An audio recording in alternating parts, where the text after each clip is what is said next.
all started with whispers and hushed conversations about trolls hiding in the ball pit at the local McDonald's.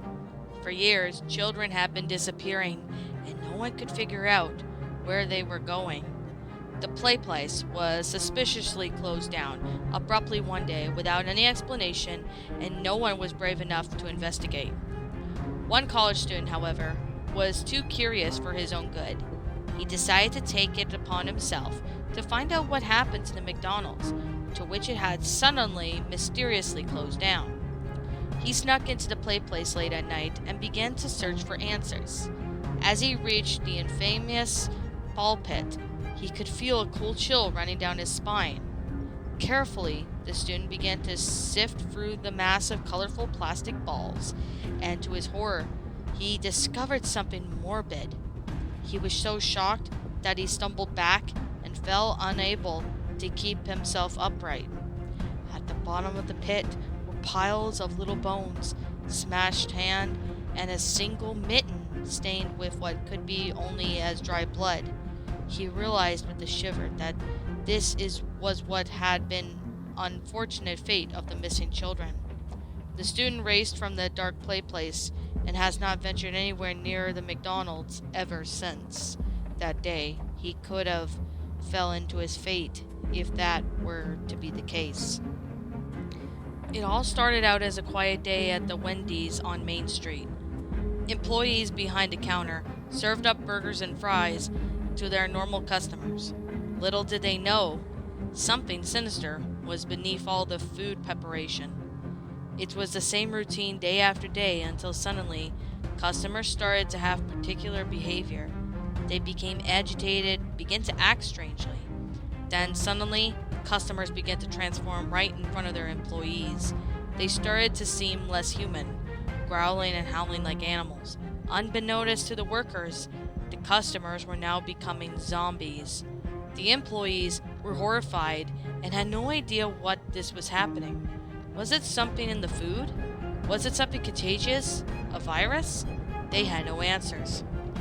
At first, the Wendy's workers had to contain the zombie outbreak, but as soon as it spread like wildfire, customers were transforming left, right, and center. It didn't take long for the zombies to break out and start walking havoc throughout the town. It was chaos and phenomenon, but no one knows what was happening or why it seemed like unstoppable force. The survivors of the innocent kept asking themselves, what caused all this? How did those customers transform? But no one had the answers. It was something that continues to haunt the Wendy's employees today.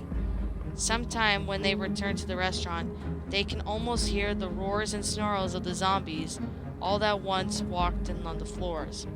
It's a reminder of the day Wendy's on Main Street changed forever. The ultimate horror that no one ever saw it coming. He had been working at Subway for 7 years. It had been a dream job since he was a child. So even the pay was terrible. He constantly felt the excitement of the job. Little did he know that it wasn't just the pay that he should have been worried about. It all started one night when he was closing up the shop after a long day's work. As he was doing his casual cleaning, he noticed something odd. The shop felt almost sterile. The walls and painted were all in one color, the chairs and tables be blended together, and the floor seemed to be missing some of the characters it always had. He was confused. After all, why did the decor change so drastically? On the wall, there were a large picture of what the place used to look like. He remembered the days of the booths, the old-fashioned chairs, and the carpet that had been faded and worn. He decided to ask the other workers the next day as to why the store had been remodeled to this modern look. No one seemed to quite be sure, but everyone mentioned his name. A Mr. Smith had came up in months ago, looking to revamp the place, and it had been done shortly thereafter. This Mr. Smith had asked the employees strange questions about the layout of the restaurant, particularly the location of the bathrooms and the kitchen. He had also wanted to look in the freezer for something, but he had been told that it couldn't be opened. As the days went on, Mr. Smith kept appearing, asking the same questions and taking in more notes. It made the workers uneasy. At first, they thought he was just a potential customer, but the more they saw him, the more they began to think. One night, when the workers were alone, they decided to break into the freezer. Inside the freezer, they found stacks upon stacks of packages covered in the white labels, all that read Project Smith. The workers were determined to get to the bottom of this mystery, so they started doing some digging. As it turns out, Mr. Smith was an agent with a secret government organization, and as they were in the middle of the project, so secretly to monitor subway customers, they had now remodeled the subway shops to make it easier to install their hidden cameras and microphones. The workers were horrified, but at the same time relieved to know the real truth. It was strange to think that this was how Subway became monitorized, but at least they now understood why. Albert had been looking forward to a burger from Burger King after a long day at work. He was 28 and living in the Midwest, the nearest Burger King conveniently located on the way home from the office. He was too eager to wait and get takeout, so he decided to stop and dine in. He watched as the line of cars snaked behind him, antsy to get back home. When he finally made it to the register, he ordered a standard double bacon cheeseburger, crispy fries, and a large beverage. He waited for his food. It was nice to get away from the office, even for a moment. The night came and went Albert in no rush in getting home, but when he did, he realized something was wrong. His food was infested with bugs. He examined the bug-ridden burger and the fries frantically, unsure of what to do. It was only days later that Albert found out what happened. The local news reported that the Burger King that he had eaten had been closed down due to health violations. It seemed as if the food was infested with bugs or something Albert had learned the hard way. He vowed never to return to Burger King again, and he never did. Little did he know, those bugs were just the tip of the iceberg. Who knew what else could have happened? A bunch of high school students had been hanging out and talking after school at their usual spot when one of them declared their intense hunger, eager for a bite to eat. They had all agreed to enter by a nearby Taco Bell. Although all of them were regulars at the restaurant, something felt off as they walked through the door. The interior of the restaurant seemed dimmer than usual, and the fluorescent lights seemingly weaker than normal. Although the workers had greeted them smilingly, they seemed to have moved in a dazed state, like robots, barely speaking to one another. The group quickly ordering their food, eager to get moving back outside. But when they started eating, they had not noticed anything but the strange in the food. After opening their tacos and burritos, eventually they felt something strange in the food. They could not only feel anything odd in their tacos, but they had a strange metallic odor. They quickly threw away their food and returned outside, but their unnerving experiments left a deep impression on them. The following day, they had heard a rumor that the same Taco Bell had been randomly closed down overnight due to some health code violations.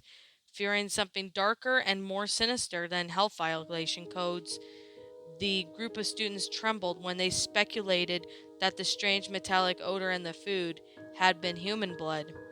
Since that day, no one from the group is ever able to eat at Taco Bell ever again. A family of three were finally on their long-awaited vacation.